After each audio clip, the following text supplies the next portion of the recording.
So we know that when using Illustrator, if I want to copy the appearance of one object and apply it to another, I could use the eyedropper tool to do that. However, if I have many objects that I want to copy attributes to, using the eyedropper tool repeatedly can be quite tedious. More so, if I then realize after I've applied many objects with the appearance panel. In addition, if I later decide that I want to make a small modification to all those objects, I would need to reapply all the appearances again. That's why inside of Illustrator, there's a far more efficient way of managing appearances, and that's using something called graphic styles. Graphic styles is a way to save or capture the full appearance of any artwork and then apply that appearance to any other artwork. In addition, you can always make modifications to those styles, and any object that has those styles applied to them will update accordingly. Let's see how that works. I'm going to start out by going to the Window menu and opening up my Graphic Styles panel. In fact, quite often I use the Graphic Styles panel together with my Appearance panel, so for now I'm just going to kind of pull it out here and even have it attached towards right here, the bottom of the Appearance panel, so they kind of act as if they were one big panel. Here's the way how to define a graphic style. I have this shape right over here. It has a simple fill and a stroke applied to it.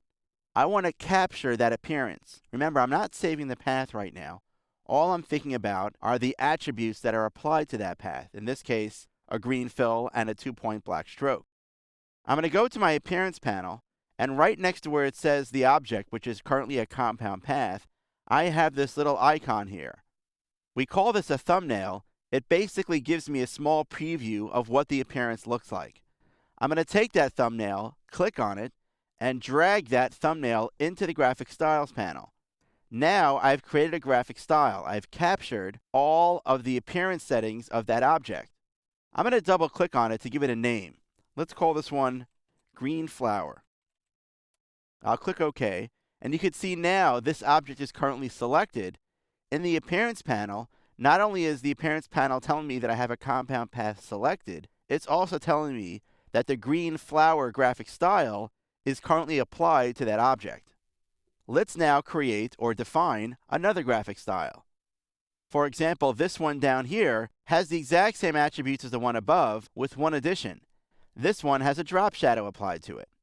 Once again, I'll just take the thumbnail, drag it into the Graphic Styles panel, and I'm going to double click on it. I'm going to call it Green Flower with Shadow. So right now we've defined two graphic styles. Let's apply them to our objects.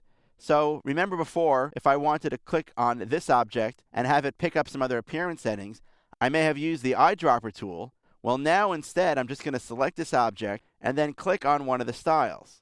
If I wanted to use the drop shadow style, I'll click on this one right here, and now the object picks up the drop shadow.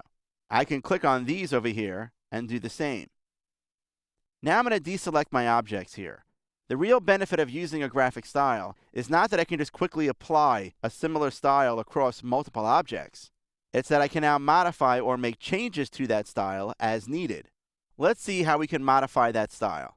I'm going to come over here to my Graphic Styles panel, and you'll see that as I click on the styles, I have no artwork selected on my artboard right now, so you can see my Appearance panel says no selection, but it does tell me that it's currently displaying the settings for the Green Flower graphic style because right now my graphic style is selected in the Graphic Styles panel. You see, when using the Graphic Styles panel and the Appearance panel together, each time I click on a style, I see the appearance settings for that style. So in this case here, we've applied drop shadows to all these objects. Now remember, none of them are selected right now, but let's say my client comes back and tells me that that drop shadow is a little bit too extreme, and you know something? The stroke setting is also a little bit too thick. So we want to make some adjustments to the style.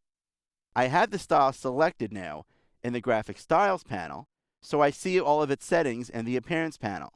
I'm going to change the stroke setting here to about 0.5 point.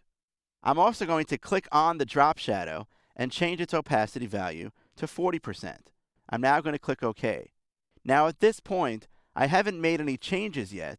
However, if I go to the flyout menu here, there's a setting at the bottom called Redefine Graphic Style Green Flower with Shadow. You see, Illustrator knows that I had first clicked on this icon here to load the settings of this graphic style into the appearance panel, and now it saw me make some changes to those settings. So maybe I want to actually have those changes be incorporated back into the style. So I'm going to choose Redefine Graphic Style Green Flower with Shadow. And when I do so, all the objects in my artboard will automatically update to reflect that change in the style without me having to select them to begin with. So it's a way for me to make changes to my document without having to actually physically go into my document, select those objects, and make those changes. This is an incredibly powerful way of working with Illustrator and managing changes throughout the course of working on a document. So when you're working on a file, it's best to think about where you might be able to apply and use graphic styles so that you can save a tremendous amount of time and be more productive.